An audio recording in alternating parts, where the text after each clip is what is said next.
Welcome back. It has been 10 months since President Donald Trump took office. And according to the results of the new Morning Consult poll that we actually just saw, a majority of voters in 25 states and D.C. say they disapprove of the president's job performance. That includes Washington state as well. And we've actually heard from many of you who say the president's being treated unfairly, and you like what he's accomplished so far. So we really wanted to share your side of the story. Yeah, so we invited somebody who might be able to help us get aboard the Trump train. Jason Rantz, a local conservative talk show host over at AM 770 KTTH. You host the morning show. I do. 6 to 9. 6 to 9. And weirdly, it's called the Jason Rantz Show. We make it really easy because I forget things every once in a while. Well played. I like it. So help us know, the folks who are, I mean, the polls say, like, his base, his supporters are, if not more supportive of him than when they voted for him, at least as supportive. It's interesting because I feel like we went into this presidency dealing with certain types of people, the Republicans who were never Trumpers. And I'll be totally honest, I was one of them. I didn't vote for Donald Trump. I didn't vote for Hillary Clinton. I was also never Hillary. You've got the people who are the diehard supporters that no matter what he does, they're always going to be supportive. And then you've got this third group of, okay, he's a Republican. We like to be in power. We've got him. Let's try to make sure that this works. And I find myself personally, I'm now in that camp where I want everything to work. And I think that most people who aren't ideologues on either side, you want him to do well. That's what everyone should want out of a president. What are the things that he's accomplished so far that his supporters are most zeroed in on, that mean the most to them? Yeah, I think generally speaking, we're talking about non-policy wins because he hasn't had one really big policy win yet. Maybe as of last night, we're going down this path for tax reform. We'll see what ends up happening.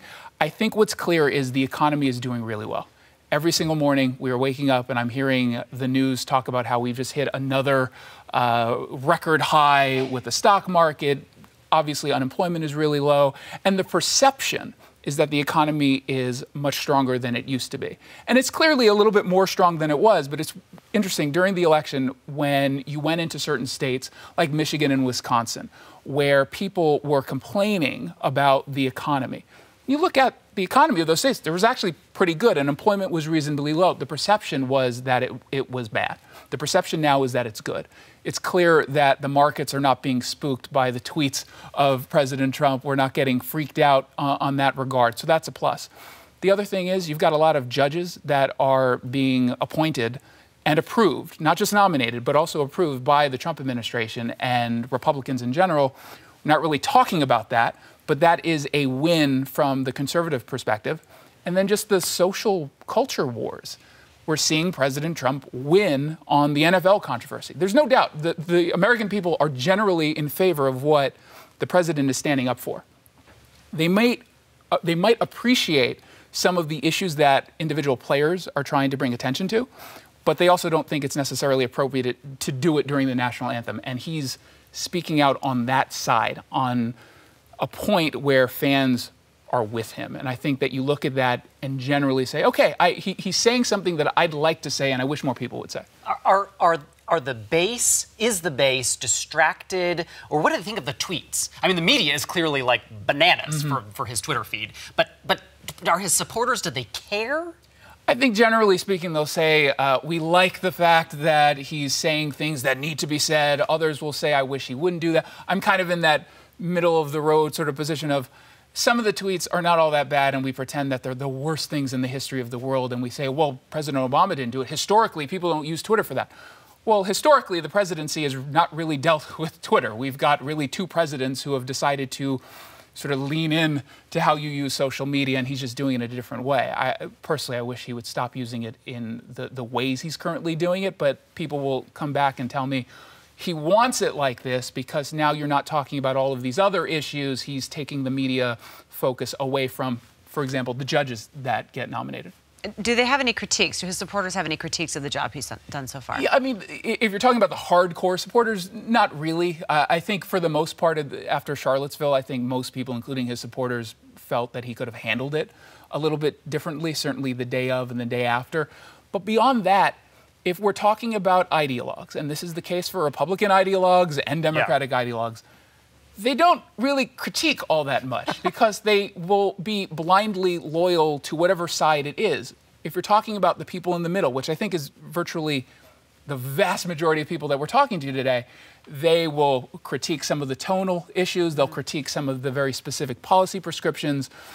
But I do think there's a little bit of willingness to give him a fair shot because of how they think he's being perceived by the media. So let's talk about the media. Yeah. Because he's clearly gone to war. I mean, he's said it Yep. against the media. The media is the enemy. Do his supporters, do you, from your position, think that the media coverage really has been terrible and slanted against his presidency? Well, it's definitely been slanted. I mean, there's just no doubt about that. CNN, their brand used to be about news. Their brand is no longer about news, right? Their brand is about analysis. They're leading with analysis, which is fine. But if you call yourself a news brand and you're leading with analysis, you run into some issues. What's interesting to me is, so there was a couple days ago, I'm sure you guys covered the story, of President Trump basically said, President Obama didn't call any of the families of troops who died overseas. Well, that was incorrect. That was a false statement. Reading the coverage of it, it made it sound like the tone of his voice when he delivered that remark was braggadocious, right? That I'm bragging that no one else does it and only me. And then you look at some of the coverage. The coverage could have been very easily, he was incorrect in how he decided to portray what President Obama did. But the New York Times that next day said President Trump denied Obama contacted any of the families. No, he didn't say contacted. He very clearly was talking about a very specific type of contact. When you're given something that is already easy to point out as false, why go overboard?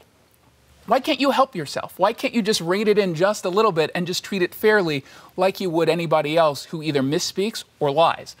You can clearly do that, but they're just choosing not to do that. They're going a little bit too far, I think because they feel it's their duty to go a little bit too far. They, in general, when we're talking about members of the media that are left-leaning or in the left, they think President Trump is a danger.